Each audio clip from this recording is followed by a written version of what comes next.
Guys and girls, good to see you. It is peak season right now.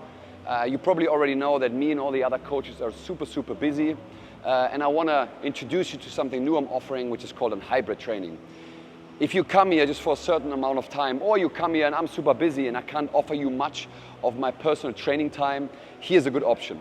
The hybrid training is a combination of in-person training while you're here, and then when you're leaving, or once I'm too busy to continue training with you in person, you just jump onto my online training, which means in the few sessions we have together, I make sure you're competent, and I make sure I know that it's my job, I know what you need.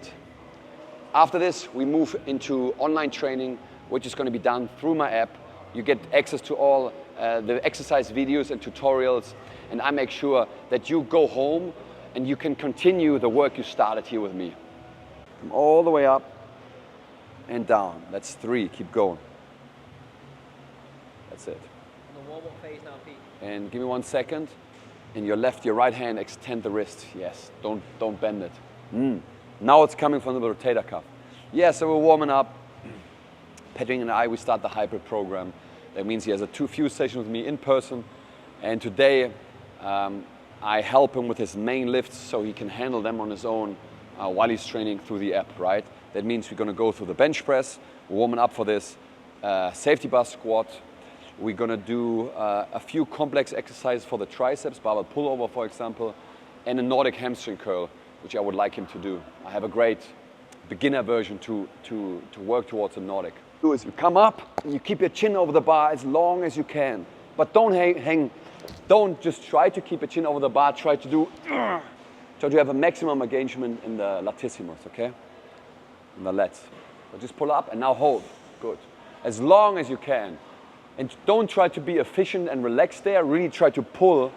You want to feel as much work happening here as you can. One important thing, it's a minor thing, but it makes a massive difference once you move heavy weight. And heavy is relative, right? But today we move in heavy weight. Find a barbell that is still spinning.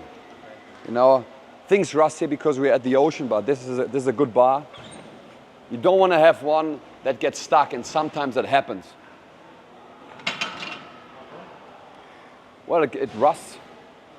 Why does that affect the thing though? Oh, well, if there's weight on you, move it, and the weight can't rotate on the bar, then it will go into you, you know. So it's much easier to balance the bar or the weight. Okay, look in, we're warming up. Simple setup. Measure with 1 length of your thumb from where the knurling starts. So it's not a close grip, but it's also not a wide grip. I want you to use this. From here, your heels have to be on the ground once you push the weight off, okay?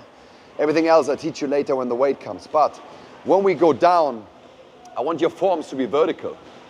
So the bar comes from eyeball level right below chest. If the bar would come from eyeball level to eyeball level, my elbows really come out, which puts a lot of pressure on the shoulder, or the barbell falls back, and that's not a good pressing position, right? So there's a slight turn. I go from eyeball to chest, boop. And the way down is for sure slower than the way up. Like, don't fall down and bounce up, yeah? I'm offering now a hybrid version. Because a lot of people, they don't feel comfortable just jumping on an online program, right?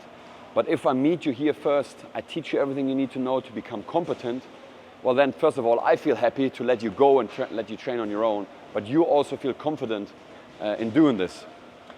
Anyway, so we're putting some weight on now. While I was watching you, make sure your head is not falling off the bench, right? You need to have good support. Feet are on the ground, make this a full body exercise. So I'm not just lying somewhere here. My feet are pressing into the ground. My butt almost comes off the bench, right? But keep it there. Find your grip, thumb around or behind. I'll leave that up to you. There's tension on the way down. I feel tension in my legs and I press up. Just touch and go, okay? The rest I help you.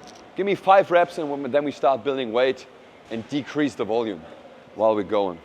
So find yourself where your head has full support. Yes, go down a little lower, go a little lower, yes. And then I will help you out from here, good. Boop, press. Get your thumb around or behind, but don't keep it on the bar. Good. 2, give me a little bit more speed control so you come up, and now you stop. and then you restart the set at the rep. Boop, one more, go down, touch, come up, gotcha.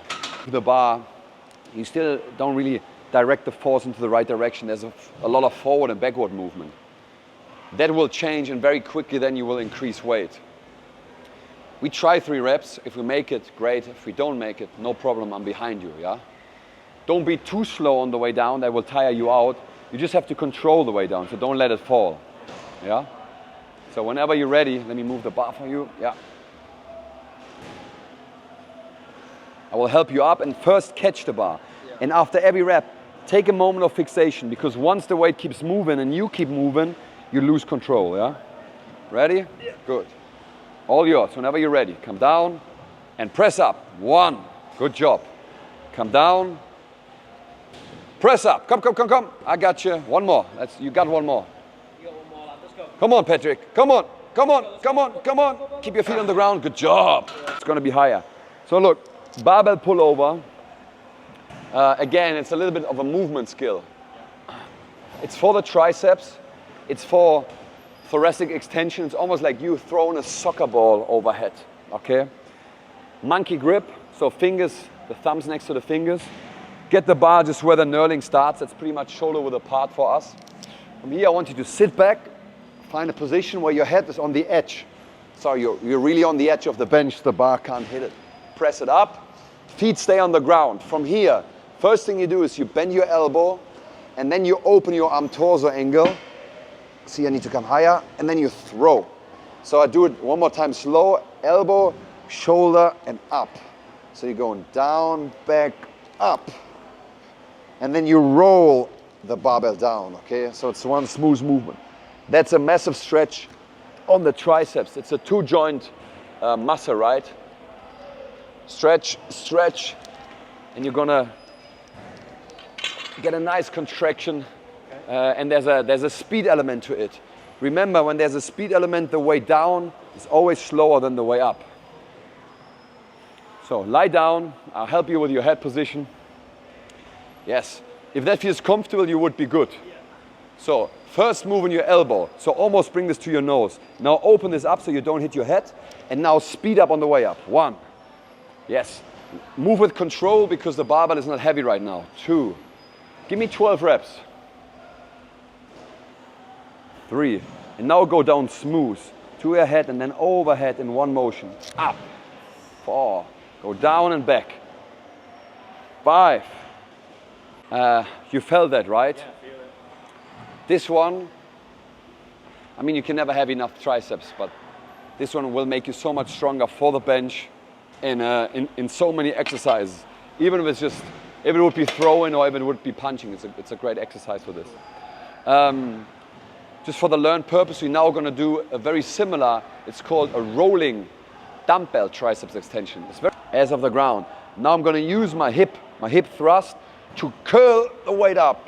This becomes important once the dumbbell is really heavy. Look at my shoulders, they are on the edge of the bench. Yeah? Hip stays up, you bench press up, and now you do that same motion. Elbow, shoulder, and then you throw the dumbbell up. Elbow, shoulder, up. So you want to allow the dumbbell to roll past your ears here, up. What you don't want to do is that you go overhead. No, past your ears. Whoop. Down with control, up with speed. Okay? And then you reset. Be on the edge, good. Otherwise the dumbbells sometimes hit the bench. Press up, good. Roll and throw, good. Roll down, almost try to hit your shoulder with this part of the dumbbell. Yes, so you want to be, that was good. Give me 15 reps. Okay, now step back, keep the hands on there. This weight is slightly pushing you forward. You can allow this, so you don't have to be super upright. I squat back and the barbell pushes me slightly forward. I feel a little bit more weight on my forefoot, that's okay. If that's your squat somewhere, that depth, cool. If at some point you go all the way down, awesome. But we have to figure that out, especially after you told me you have those clicking knees, okay? Good. What you're already doing right is speed control, means the way down is done with strength. Gravity It's not just taking you down. Good. Do a few reps and then just put the weight in. When you put the weight in, I just want you to walk forward until you hit the rack.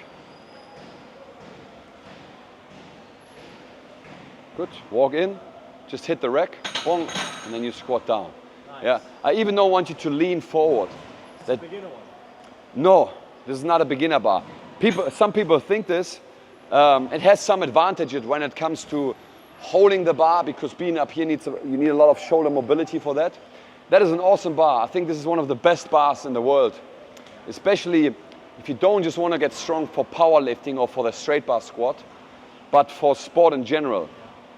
Because it pushes you a little forward and that weight shifts a little bit. What's that for a position? That is a wrestler's position. That is a sprinter position, right? In most sports, you're never going to be in that position. You're here, right? If you go to jiu-jitsu, for example. So this is a great bar that not just makes you stronger, but it has a big takeover here to the sport you play. Because this was a little insight of how a hybrid training could look like. You have a few sessions with me, maybe a few more, and then I build competency and let you move on into the online training. Again, the online training is with guidance with me, so we still have contact. You send me videos, I'll give you individual exercise video feedback, and so on and so forth, so you're not completely on your own. But I would love to train you. I just don't have time 24/7. It's the peak season. But if that sounds like something you would like to try out, the hybrid training, a few sessions online and a few sessions offline in person, and a couple of months online, that is a good idea for you.